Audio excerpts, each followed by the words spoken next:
Hey, lovely. Have you considered that your libido may be a vitality sign and linked to your health? Have you noticed changes to your libido and you've ignored them? Maybe you're not sure what to do about it and put it down the priority list, or you feel that it's just something that you have to deal with at your life stage and situation. You could even be curious about what impacts your libido. And if this is the case, this conversation is absolutely for you. So let's get started. Hey, gorgeous. Are you ready to turn on the light switch of your soul and live an authentic, radiant, unapologetically pleasure-filled life? I'm Penny Vandersloot. I empower women like you in their midlife who are struggling to love their body and prioritise pleasure, play, and passion, and invite them to discover their powerful, untapped sensual, sexual, and feminine energy so that they can feel confident, free, and in love with their body and life. I'm a pleasure activist and adventurer, feminine empowerment coach, and conscious creative and connector, a wife, a mother of 2 teens, and host of this podcast, Turned On, Wild, Free, and Sexy in Your Midlife. I've poured my heart and soul and an abundance of love into the creation of this podcast in Melbourne, Naarm, Australia. I want to acknowledge the traditional owners and custodians of these lands, the Wurundjeri people, and pay my respect to the elders past, present, and emerging. Now, it is time to get turned on. Hello, welcome, Wamajeka. Thank you for being here for episode 80, where we are going to be talking about libido as a vitality sign with Dr. Jessie Hehmeyer. Jessie, also known as Dr. H, is the physician founder of Well Empowered, where she practices data-driven, heart-centered functional medicine. She created Well Empowered with one commitment in mind, guiding you in creating the health and vitality that transforms your experience of life and alters what is possible. So how does she live true to this? By taking a root cause natural medicine approach that marries heart and science. Through working one-on-one and with groups, Dr. H provides access to the information, inspiration, and strategies you need to produce sustainable and transformative health outcomes. In this conversation, we're going to be drawing on Jessie's knowledge and exploring how your libido is a vitality sign. Jessie, it's so great to have you here with us. Thank you so much. It's a pleasure to be here with you, Penny, and your community. We're always so interested in our health and our bodies and how they show up, but then we don't necessarily link it into how does that impact us and our sexual drive and libido and things like that. So I'm excited to explore that with you here today. Me too. And anyone who's willing to talk about it, I'm totally a fan of. So thank you. Can you tell me what turns you on? What turns me on? Gosh, wow. Yeah, that's a great question. What turns me on? Well, I would say in the sexual sense, gentle kindness, just the subtle little gentle kindnesses of my husband, that turns me on. And that could be everything from him cleaning up after a meal to him getting, I love tea. So if he goes out to grab something and brings me back a tea, these are all little things that turn me on. And then, of course, his physical touch very much turns me on. You know, before we were dating, it was like sparks flying all over the place, almost in an irresistible sense. So I'm very grateful to be married to not just my best friend, but also my love, who I have tremendous chemistry with. Amazing. Thank you for sharing that gentle kindness and those little, what you can sometimes think are insignificant moments and gifts that you're being offered by your partners are actually like physiologically massive turn-ons. They're the things that allow us to feel safe and seen and valued, which then allows us to go to that next step of opening our bodies up to receiving touch and sexual experiences. So absolutely. Yeah, that word, those words being seen, that really, yeah, that I absolutely, my experience is totally consistent with that. Yes. Yeah. And I think we all love it when someone does something for us. And I think, unfortunately, it's not in even our sexual education that young people are taught that it's those little things. It's not necessarily physical touch that will allow someone to feel open and safe. It can be the thoughtfulness and the consideration of where are they at? What are they looking for right now? How can I help them feel really safe and comfortable? And the tea or helping someone do a chore or get ready or whatever are really important. Absolutely. Yes. Mm-hmm. Okay, so tell us a bit about how you got into and what is functional medicine, and your whole business is a holistic understanding from the root cause, which I think isn't really how our medical system is designed.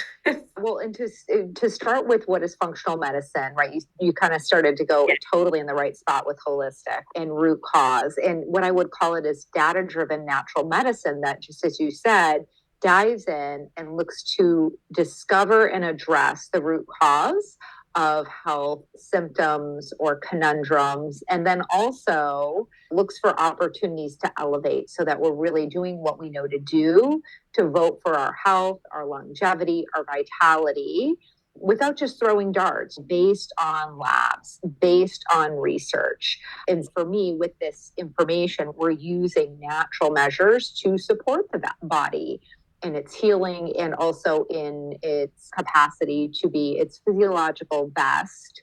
And then, of course, with that, be our best in every sense, right? Pure physiology is nothing without us being our emotional best and spiritual best and energetic best and all those different things. But I really do see health as being an essential foundation, a launching pad for all of the rest to manifest.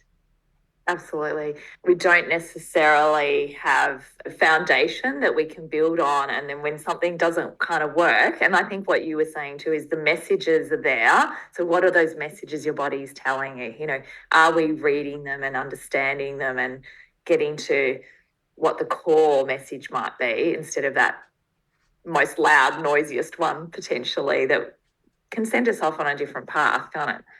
Yeah, absolutely. And that's really how I came to the perspective that our libido is a vitality sign. I think it's helpful as we look at libido as a vitality sign to, first of all, define what I mean by vitality sign. And where we'll start is by looking at vital signs. So, vital signs, these are things like our blood pressure and our heart rate and our respiration rate and our body temperature. And these are all really important metrics that help us understand if the body is in immediate or imminent danger, right? So these are essential. We need all of these things to be in certain ranges. And if they're not, there's something to address. So that's what we would say about vitality signs. These are important to have in the ranges because they let us know that there's no immediate or imminent danger. Now, with vitality, we want more than just the minimum, right? We want more than just kind of being alive. And vitality is really defined as physical or mental vigor. And we could probably, you and I, add a few more into that, right? Physical vigor, mental vigor, emotional vigor, energetic vigor, right? Vigor in every sense of the word. And so when our libido is low, it's the beginning sign that something is amiss, right? And there are many different reasons why libido can be low. And we'll talk about some of those together today, I'm sure. But, fundamentally speaking, we can kind of see it like a canary in the coal mine situation, right? And other things that I would put in this camp of vitality sign, I would put our hair, our skin, our nails. These are all examples of things I would put in the category of vitality sign because, quite frankly, we don't need to have a high libido to stay alive, but we do need our blood pressure in a certain range to stay alive. But I think we would all agree that it's about way more than just staying alive. We want to thrive. And so if your libido, you've noticed, is taking a hit, it's a good chance to start to dig in and peel back the onion and see what's there. What's at the source of your lower libido? And would you say it's maybe one that will go off kilter first, like it's a precursor to your heart rate and your other blood pressures and things potentially down the track being impacted. So it could be. It could be, yeah, it definitely could be. I wouldn't say definitively like it is, but it definitely can be, right? Because we can look at what's at the source of a low libido, and we can look at it from a lot of different perspectives. We can look at it physiologically, which I'm sure we'll do together today, but we could also look at it emotionally. And of course, there's some relationship between the two. But if someone's experiencing low libido, or they're noticing a change in their skin or their hair or their nails, it is a sign that something is shifting in the body. So before we go into the libido, I'm really curious, could you share with us what the skin, hair and nails is ideally to look like or feel like, or where the signs are that maybe they're not healthy? Like, is it their nails are breaking, hair's breaking, falling out? Like, what are those things? Yeah. This is a sign of my health. Right. In particular, I think it's particularly important to notice changes, right? Because some people are naturally going to have thinner hair. Does that mean there's something wrong? No, that is genetically how your hair is being grown, so to speak. But if you notice, like you said, hair falling out or significant thinning, these things that weren't there before, that is definitely a sign that, okay, something is happening. And especially if there was a before and an after, right? Your hair was great and then it starts falling out, right? And, certainly there are some things that will happen for people who have recently had a baby, had recently given birth. It's common that hormonal fluctuations will lead to hair loss. I work with some people who are pregnant and we're working on postnatal health to do what we can do to reduce that happening. So there are even things we can do there. I'm noticing if, your hair's starting to thin, you're pulling clumps out as you're washing your hair in the shower. That's a sign that more attention is appropriate to give to that. Other things around your skin, if you tend towards super duper dry skin and you notice it gets worse, and even if it's been dry most of your life, I still would encourage a look under the hood to see what can be done to support your skin barrier and your capacity to retain moisture. Sometimes that can be environmental. I will work with people who, they've been dealing with eczema for a long time and they just didn't realize that there was something they were encountering in their soaps or cleaning products that was an irritant that was just pretty pervasive. That was at the source of that. And sometimes it can be about food. And especially if there's, again, a before and after as it pertains to skin. I see a lot of people who their skin was great until, and then they developed eczema or, and by eczema, I mean, dry patches of skin that can be itchy. And sometimes there can be almost like paper cuts in the skin, it looks like. So all of these things are telling us something about your body reacting to something, your skin barrier not being quite as strong as we'd like it to be. So, on that front, we would look at the skin. And also if, you're noticing more blemishes. I'm not talking about an occasional blemish here or there, but if you're really seeing an uptick in almost like adult onset acne, that would be a sign that there's something going on. Maybe it's with your microbiome. Maybe, again, there's some kind of hormonal imbalance driving that, but that would be a sign there. With nails, not so dissimilar from your skin, but increased cracks in your nails or peeling or lines, loss of that half moon. These are all things that would cue you to have a look at what's going on with that. And would you expect some of those changes naturally might happen in midlife? Because a lot of our listeners are in midlife. Well, some of them will. Yeah, certainly. I think it's important we don't stick our head in the sand and pretend that aging is not real, right? Aging is real and I don't know about you, but I sure am grateful to be doing it, right? So yeah, we would expect that there be some natural shifts that occur with aging. But if they're super pronounced, then I think it's appropriate to do a deep dive and see what's going on. It's another reminder to check in. And if you feel like it's a little bit exaggerated or a bigger shift, to really honor that and explore that instead of going, oh, it'll be okay, or I'll wait and see. Yes, absolutely. So we're reminding everyone how important it is to be checking in with your body every day. Like, you won't notice these changes if you're not really attuned to it or aware of it. So I think it's brilliant that you're just reminding us that things that are part of our normal body can be an indicator of our health and our vitality, and that paying attention to how our nails, hair, skin look can be really important. Yeah, absolutely. Your body is talking. Yeah. And so what's she telling us when it comes to our libido? So let's get into the juicy indicator that this can be around our vitality. Yeah, well, so around libido, first of all, we just want to be all on the same page that yes, of course, it is true that emotional challenges, especially traumas, will oftentimes show up in how someone's libido is occurring. For some people, it actually leads to an increased libido. For some people, it's decreased. But either way, whether it's a small t or big T trauma, that is a whole other conversation that you and I won't be stepping into today. But I just want to acknowledge it out of the gate because I'm sure there are some listeners who would hear themselves in that. And I do hope if that does resonate for you, you are seeking care and guidance and people, trusted partners in your healing journey. When we're looking at physiology and low libido, that's where you and I are going to be looking more deeply today.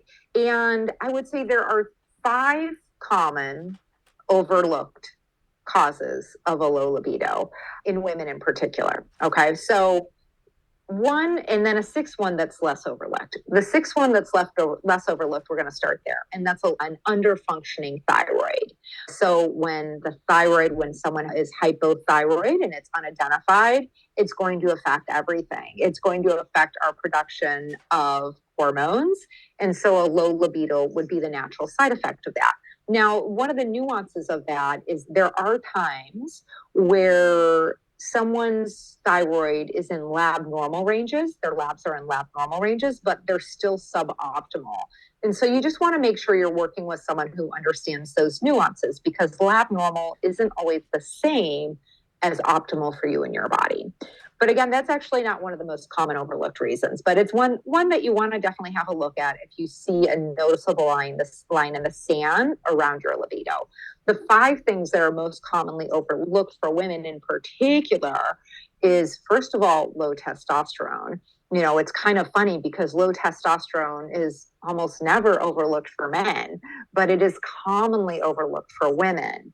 And we can figure out if this is at play simply by testing testosterone. And you can actually, not all sex hormones are well tested with a simple blood test, but testosterone actually is. The key is if you want to test your testosterone, you want to make sure you're looking at your free testosterone because your free testosterone is the type of testosterone that actually impacts your cells in your body. There are, for all hormones, 2 different types of hormones. Our free hormones, those are the ones that interact with our receptors and have the ability to make changes. And then our hormones that are bound or being escorted, we could kind of think of it, by proteins. So again, you have your hormones that are free, their hands are free, they can interact with receptors. And then there are hormones that are being escorted by a protein. And those guys, fine to know, but they're not the ones we're really talking about. So I say this because it's often overlooked. People will get total testosterone, which is fine, provided that you also get free. We don't want just total testosterone. We want to make sure we're looking at your free testosterone. So that's number 1. The second thing that is commonly overlooked is adrenal fatigue. So our adrenals produce our primary stress hormone, cortisol. And over time, when we are subject to heightened stress for a long period of time, and that can be stress in the emotional sense, but it can also be physiological. So there are things that cause our adrenal stress that we don't necessarily experience as like, I feel stressed. Things like our blood sugar on a blood sugar roller coaster, that's going to be a source of stress for adrenals. Certain nutrient deficiencies, stress for the adrenals. A latent infection, which you might not even really know is happening, or maybe you have a hint because your digestion's a little wonky. That's an example of a stress on the adrenals that you wouldn't experience as I feel stressed.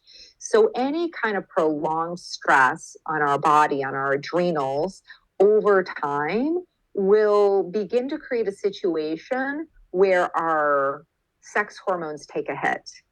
And that is because both our sex hormones and cortisol, which is our primary stress hormone produced by the adrenals, sex hormones and cortisol, they both get made out of the same fundamental ingredient. So, this fundamental ingredient that makes our sex hormones and cortisol will always be funneled to cortisol when there's a choice, so to speak, right? Let's just say you want to make omelet and quiche, but you only have 5 eggs. You're going to have to make a choice about what you're going to make there, right? And so in this case, when your body has to make that kind of choice, it's always going to go towards cortisol at the cost of your sex hormones. So that is number 2. Number 3 is excess inflammation. So inflammation, it's a term that's talked about a lot these days, which is really great. People are kind of cued into chronic long-term elevated inflammation is a problem, right? It's a fertilizer for everything bad no one wants. And the other thing about that is inflammation is going to impact our hormones' ability to work well. For every hormone to work well, we need to produce the hormone and we need to receive the message. So it's a bit like a ball and a mitt. And when inflammation is elevated, they're both going to be affected by a certain degree, but certainly that mitt, it's just not going to be sticky. It's not going to catch that hormone that's trying to give it a message. So inflammation is a measurable phenomenon, right? We can actually test that with certain lab tests, one of them being HSCRP. HSCRP is a fan favorite for assessing inflammation. We can also look at homocysteine. These are just a few of the different ways we can look at inflammation. But if you notice your libido is low, that would be a test I would encourage you to ask your provider to get on you. There are certain nutrient deficiencies which are going to impact our libido. Low omega-3 fatty acids are going to impact our libido. And so are things like vitamin B12, zinc. And these each affect our libido in different ways. But the important thing is, getting a read, doing a deep dive on nutrients to make sure yours are all in a good range. For a variety of reasons, it is a common discovery in the people who I work with that we find varied nutrient deficiencies. In other words, it's not one size fits all. It's not like everyone's low in XYZ. And we don't want to take that approach, right? We want to get really clear on what's going on in someone's body and replenish what requires attention. And then the 5th one is insufficient sleep, which we could categorize this as a type of stress on the body, but I actually think it needs its own category because it's kind of like just life, right? Sleep takes a hit because life is busy. And, certainly there are times where there's not a lot we can do about this sleep or life conundrum here. But when we can begin to expand the time that we're sleeping, if sleep is an opportunity, right? Making sure we're getting restful sleep and ideally 7-8 hours. Some people need a little bit more than that, but few people need less than that, even if you think you do. That sleep is going to be when our brain takes out the trash. Below our neck in our body, we have what's called the lymphatic system, where we remove cellular debris and waste. And above our neck, right in our brain, we have something called the glymphatic system. And that glymphatic system is most active when we sleep. It takes out the trash. So it's going to have a big impact on our mood, right? Our production of neurotransmitters. And that certainly is going to play a role in whether we feel interested in being intimate or not. Oh my goodness. So many amazing things in there for us to consider. I think overall, my thoughts are, how do we know, for example, our testosterone might be low, or what are some of the signs to that? Or is this something we really just need like a regular kind of check-in with someone like yourself who has the ability to read blood tests or some kind of indicator in our body? Yeah. I'm always going to encourage when possible numbers, right? Because otherwise we are throwing darts. Now, what could we do about low testosterone that you could take on whether or not you have numbers? I mean, that's fine. That's a totally reasonable approach if you're like, it's not in the cards at this moment for me to go get these numbers. Well, you could begin engaging in strength training. If you're not currently strength training is a very good way to boost your testosterone. Getting it into your week, I would love to see 2, maybe 3 days a week of strength training, but 2 days of, pretty decent intensity. I'm talking 7 or 8 out of 10. What you see as that challenging is really going to go a long way in supporting testosterone levels. Sleep in a different way would be helpful for testosterone levels. Foods with zinc are helpful for testosterone levels. So these are things like pumpkin seeds, nuts as a whole. You're going to get some zinc from those also. Those are some things I think about of actions people could take to support their testosterone if they're not yet in a place where they're able to get those numbers. But yes, I always love numbers because labs don't lie. And I guess too, you can then change over time as well, can't you? Yeah. Yes, absolutely. Absolutely. And there are, things we can bring in from a supplement perspective when someone's testosterone is verified as low that I wouldn't do in the absence of having that information. It's always ideal when we can get those numbers. And then when we were talking about adrenals, I'm not sure if that was second or third. Yeah. I remember the second. No, you totally got it. Yeah. So that was really interesting to hear that those subtle things that we don't necessarily consider a stress on our body is our body consistently having to manage undiagnosed or some sort of infection or something that's lingering. You think, oh yeah, that's okay, I've got that under control, but it's ultimately kind of draining your battery. Yeah, absolutely. And, similarly, I didn't mention we can test adrenal function. And typically when someone is dealing with low libido, I do test adrenals and sex hormones together. There are some really great assessments for that. There's one test called the Dutch test that looks at your adrenals and your sex hormones in a very unique way, because when we talk about sex hormones, oftentimes we just think about testosterone, progesterone, estrogen. Well, each of these has metabolites and there are different types of estrogen. So these kind of assessments give us more actionable information and help us understand the relationship between the two, your adrenals and your sex hormones. And I'm also thinking, based on your understanding of this and the subtle differences between the free hormone and the non-free hormone, that you do need to be checking in with someone who's aware of all this and interested in those differences. Often we go to a GP or what we call a general practitioner, and they'll give you the overall test, go, you're fine, but they're not necessarily looking at those subtle differences or even asking for that to be pulled out of that testing sample, I guess, when it goes through that quality. Yeah. So you do need to sometimes request those things and have someone read through those differences and look at them.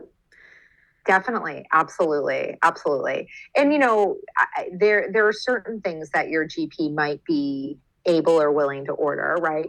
That free testosterone is an example of one. A thyroid assessment. Now, I would just encourage with that if you do have your thyroid tested, you don't just do one number. So oftentimes just one number is tested, and that's TSH, thyroid stimulating hormone. It's really important to test that, but there are other things beyond that that help us understand thyroid function. So in that case, you might start with your GP and they do their typical TSH test, and they do your free testosterone, and maybe they even do your HSCRP, that inflammation. But if you don't find anything there, then there's something else to discover, right? And if they're not quite sure how to guide you, then of course, to your point, you're going to be best served working with a practitioner who dances in the nuances of human physiology and is able to understand how to look at labs in the context of your body and your symptoms. And I think also someone who's curious to get to that root cause, because I think a lot of people are like, oh, that's it, or you're fine, and you can feel quite dismissed. It's definitely a thing for women that feel like a hypochondriac, but their intuitive knowledge or even insight that they've heard from things like this conversation are dismissed. And what we're, I guess, encouraging you to really trust your instincts on this and find someone who is willing to go a little bit deeper. I had a hyperactive thyroid after I had my son, my firstborn. And so I've always been a little bit interested and curious, and I got to notice some of the signs of what hyperactive thyroid impacted, how it impacted my body. So I wonder if you could also share a little bit around how would someone know their thyroid? I think you suggested it was like you might feel tired, and if it's underactive, that's one. Yeah. Right. Yeah. So we have Depressed. two ways that thyroid can go, overactive or underactive. And as it pertains to libido, I would think more about an underactive thyroid, but not always. There are some things about that that make that not entirely true. So with an overactive thyroid, we'll just start where you were after having your son, right? And I'm sure you can relate to this, right? Anxiousness, maybe Heart your palpitations. heart palpitations. Yeah. Yeah. Shaky hands. Maybe you notice you're sweating more. Maybe your eyes get a little bit, kind of buggy. My mum told And me that. Thanks, Mum. yeah, maybe your blood pressure's high. Maybe you're struggling with your sleep in a way that you just haven't before, right? I'm These not are all scared too, I think. possible signs. And also, you might notice changes in your hair. For some people, even an overactive thyroid leads to changes in hair. Mostly that's people think about that with an underactive thyroid or hypothyroid, but hyperthyroid or overactive thyroid can cause that also. There was weight changes. I lost some weight. Yeah, common with that overactive thyroid is weight loss. Yeah. And then on the flip side, with hypothyroid or underactive thyroid, it's, weight gain. Although this is something I work with people on because, when I work with people who are committed to drawing a line in the sand in their relationship with weight in their body, oftentimes they arrive and they're like, please let it be my thyroid. Please let it be my thyroid, right? And it's a funny thing. Even if it's their thyroid, it's not their thyroid. What I mean by that is, okay, even if their thyroid is underactive and playing a role, I've never met anyone yet who that's all it is. It's yes, we need to make sure your thyroid is supported and functioning well and all those things, absolutely. But I've not yet met anyone where that's the keys to the kingdom around weight loss. So yes, weight gain around an underactive thyroid is real, hypothyroid. Again, like we were saying, changes in skin, changes in energy, changes in libido, more like a depression sort of feeling rather than anxiousness. Oh, also overactive thyroid, you might be going to the bathroom, having more frequent bowel movements. Underactive thyroid, you might be constipated and not having as many bowel movements in a day or a week. So those would be some of the things that you could look out for.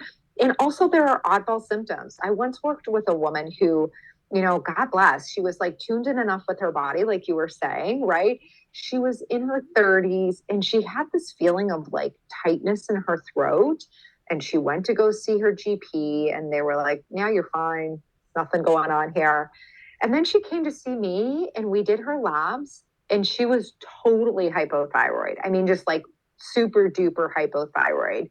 She got on her thyroid meds and that feeling went away. Right. So, like you were saying, Penny, trust your body. If you're noticing something, there's something to pay attention to. And I also know some women that I've got in my circles where they are questioning, is it my thyroid, or I feel like I've lost energy, and they're going into, is it iron, or all these other different things. Mm-hmm. And I guess what you're also reminding us is there's layers into exploring the functioning of different parts of our body. And so the THS, is it THS? TSH. TSH. Yeah. I think it's 3 and 4, isn't it? There's T4 and T3 separate from TSH. Free T4, free T3. Again, we want the free hormones. Free T4, free T3, thyroid antibodies. There are 2 different types that I regularly test. These are all things that I consider part of a thorough thyroid workup along with that TSH. Okay, so we covered thyroid. Remind me, what was number 3? Number 3 was excess inflammation. And so we started looking at HSCRP with that and homocysteine, right? So we can actually measure inflammation and address it if it is elevated. Mm-hmm. And would you say, I've had other people, nutritionists and so on, come on, and that can be, inflammation can be something that we can have some power over when we look at our diet and what we're consuming that might be. Oh, yeah. Absolutely. Yes. And There are some people whose body is just really stuck in this inflammatory cycle. So there are people who I work with who I would say 70% of the people I work with making meaningful nutritional shifts, and meaningful is really dependent on the person, right? When I work with people, I actually work off of a shared tracking document around symptoms and nutrition, because that helps me get clear on where our low-hanging fruit is. Rome wasn't built in the day, and I do not believe in like Whole30 like approaches. So when I'm working with someone, I want to help you win as quickly as we can get you winning, right? So when I have the ability to look at what day-to-day life is like on a nutritional front, we're going to pop in there and we're going to find points of leverage that have spiral up benefits, right? To knock down that inflammation. Now, I said that works for about 70% of people. There are 30% of people that their body is just locked into being inflammation producing machines. And then we have to be a little more drastic. We might have to make more short-term pronounced nutritional shifts, things like completely abstaining from alcohol, which is not my favorite thing to do, right? I help people in mastering their middle ground. And while if you're someone who says, I don't drink alcohol anyway, that's great. There are many people who, would like to be able to drink some alcohol. So I do that judiciously, but there are times where we do need to help the body break that cycle of inflammation. And so, we just need to be a little drastic, at least initially, so we can reset it.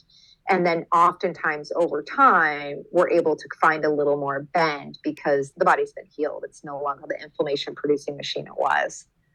Okay, so we've done inflammation. Was it sleep the next one? Yes, sleep. I think we did nutritional deficiencies next. Nutritional deficiencies and insufficiencies. Yeah. And again, those are things we wouldn't want to guess with those. We'd want to get the lab numbers. So we want to look at iron, we want to look at B12 and folate, CoQ10, omega-3 fatty acids, vitamin D. These are all nutrients that in their own unique way play a role. Zinc, magnesium, they all play a role in our libido. So yeah, getting a look at those is super helpful. Right. So that could be a good place to start even. Everyone wouldn't have a clue necessarily what they are. Okay.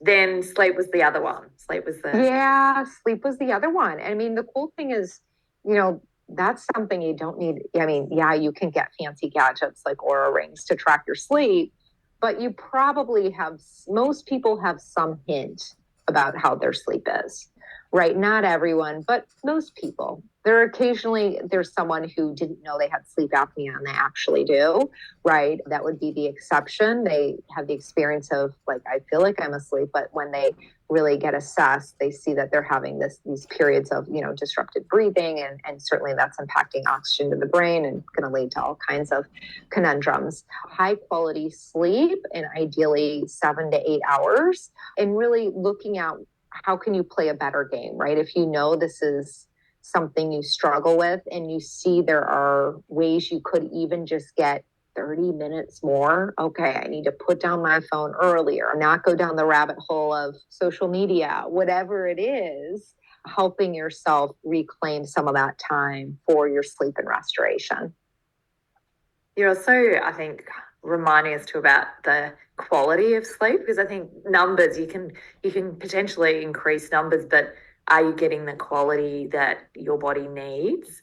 My husband recently got a watch that tracks his sleep score and he's quite obsessed with it. So I'm hearing a lot about how I'm back to 83% after that sleep. And what's really interesting, because I think we hadn't been aware of it, that even the time, so sometimes he'll have the same length of sleep, but the watch is tracking obviously his vital signs to some degree. It might be heart rate or something like that, or movement. I think it tracks how much you move during the night, and saying you're only back to 63%. And so it's interesting. I don't know that we're considering that quality is really important. Yeah, absolutely. And there's so many things we can do in setting ourselves up for high quality sleep. I feel like I should be the international spokesperson for dark bedrooms. I'm like, oh my gosh, honey, I have travel blackout curtains that I bring with me. Yep, in particular at my mom's and one of my brothers, when my husband and I stay with either one of them, they I said to my mom the other day, I'm going to have you see the wonder of blackout curtains. To me, it's just a total game changer. It's like I put those blackout curtains down or up or whatever I'm doing, depending on where I am, and my melatonin just like instantly kicks in, right? So if you haven't yet experienced the wonder of blackout curtains, I encourage you to try it. And if actually changing your curtains seems like a monumental task, start by getting blackout curtains online. Or I put on like a little mask, and that's not even enough for me. I actually really? put a mask on with blackout curtains. Like, I don't want to see my hand if my eyes are open. Wow. Yeah, so I've been using the mask, and I noticed Yes. We've just done the daylight savings shift. Yes. And so it's something new parents are fully aware of, how much light impacts sleep. But I do think we get a little bit lazy, or because we've got artificial light and we don't really understand how much that does impact how we'll wake and fall asleep. So good reminder. Yeah. Have you got any other tips? Oh, that's my number one. But the list is long, right? There are things like looking at your alcohol consumption, because even if you don't feel it impacting sleep, it is interrupting with your capacity to naturally cycle between REM and non-REM sleep. Things like, are we exposing ourselves to electronics before bed? Ideally, we want to cut off electronics at least an hour before bed. And the reason for that, I think this is super interesting. When we get exposed to light, there are our eyes, and in particular our optic nerve, which allows us to see everything, is connected to the part of our brain that regulates our production of melatonin. So when we're shining light in our eyes, just like we were talking about on the flip side with the blackout curtains, we're telling our brain, like, no, not yet. Don't produce melatonin, right? And that's exactly the opposite of what we want to do. Other things, if sleep doesn't come naturally to you in the way of prioritizing, I will tell you, for me, it took me some time to prioritize sleep. I spent a decent amount of my adult life very proud of my capacity to skimp on sleep. Now I'm like, oh my gosh, I can't believe I did that, right? And one of the big things that helped me not just learn about how valuable it is, but also step into a new era where I'm really practicing honoring what my body needs in the area of sleep at a higher level, is learning about it. And Matthew Walker is a sleep researcher who has tons. You can find him on podcasts if that's your preferred way of learning. Just look up Matthew Walker. You can also read his book. His book is called Why We Sleep. And I know for me, at least, as when I start to learn more about why something is so beneficial to my body and fulfilling my intention for my health in my life, it becomes exponentially more compelling. And I start to get creative about solving it rather than feeling like, oh my gosh, I don't know where to start, Awesome tip. Thank you. I wanted to, have you come across the way we breathe as an impact on our sleep as well? I read a book, Breathe, by, I think it's someone, Nesta, James. You know what? I've heard of that book and I haven't read it. And I am sure there's some great research on that. I'm not personally familiar with it, but I'm sure I just can imagine, we can engage our parasympathetic nervous system through the way we breathe. We're activating our vagus nerve. It's super interesting. I think, like you said, if you're interested in finding out more, there's a wealth of information and research that can support you in learning about your body and how you can be getting that quality sleep and experience, because it's quite fascinating how these little subtle things can play out. I chose to reduce and then take alcohol out of my life completely. It has definitely been a game changer. It's impacted me. I don't feel yucky in the mornings when I wake up anymore. I have vitality. It definitely used to affect my sleep. I wouldn't get a good sleep after drinking. And it wouldn't even be excessive drinking. It would be a glass or something, I found, as I got older. So that's definitely, I think, something people can consider, is consciously making these choices and noticing how it plays out into our life. And then you can be empowered in the next moment about is this something I want to bring into my body? And like we're doing, showing how they can all layer up and impact your sex life. What's really beautiful in this conversation is reminding us that our sexual energy and our sexual drive and our sexual interest is a part of our health. I think for many people, if it's not working, oh, well, that's okay because I've got all these other things to distract in my life, or even all these other parts of my relationship are working. So that's good. And I don't need to worry about this. But what you're kind of including in is this is a vital sign, and it is a way of us checking in. And if all the things are working as they could be, maybe it will come back anyway. Absolutely. Jessie, tell us how people could follow you or learn from you or work with you, different ways that they can dive into this deeper. Yeah, absolutely. Well, you can follow me on Instagram at Well Empowered. And on my website, I'll give you two options. One is if you would like to schedule a time to connect and explore working together, you can go to wellempowered.com and follow the link to schedule a complimentary consultation. And if you do decide to proceed in working together, make sure you let me know where you found me because you would be gifted with 10% off. And then separately, if that all sounds interesting, but you'd just like to stay connected, I have a hidden page and it's wellempowered.com/dare, wellempowered.com/dare. And if you go to that, you will be signing up for what I call a weekly dare. And that dare will arrive. Well, if you're in Australia, it will arrive on Monday, which great day for it to arrive, right? And these are tiny micro habits that you're going to be dared to take on for the week ahead and notice for yourself what you do, how it feels in your body to make this shift, how it feels emotionally to make this shift, how it works for your life to make this shift. So each week you get a new dare. Oh, I love that. That's super cool. That's such a great way to encourage and challenge us to look into different parts of our body as well. Thank you so much for your time and energy and insight and expertise, particularly around a topic I don't think we always associate with our health, our sex drive.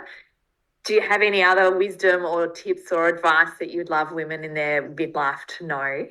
A few things. One is I am a real champion of people being kind and honest in this area of their lives. And for a lot of women, one of those comes easier than the other, and it's not oftentimes kindness, right? So my encouragement is in your journey is to start to step into playing a better game.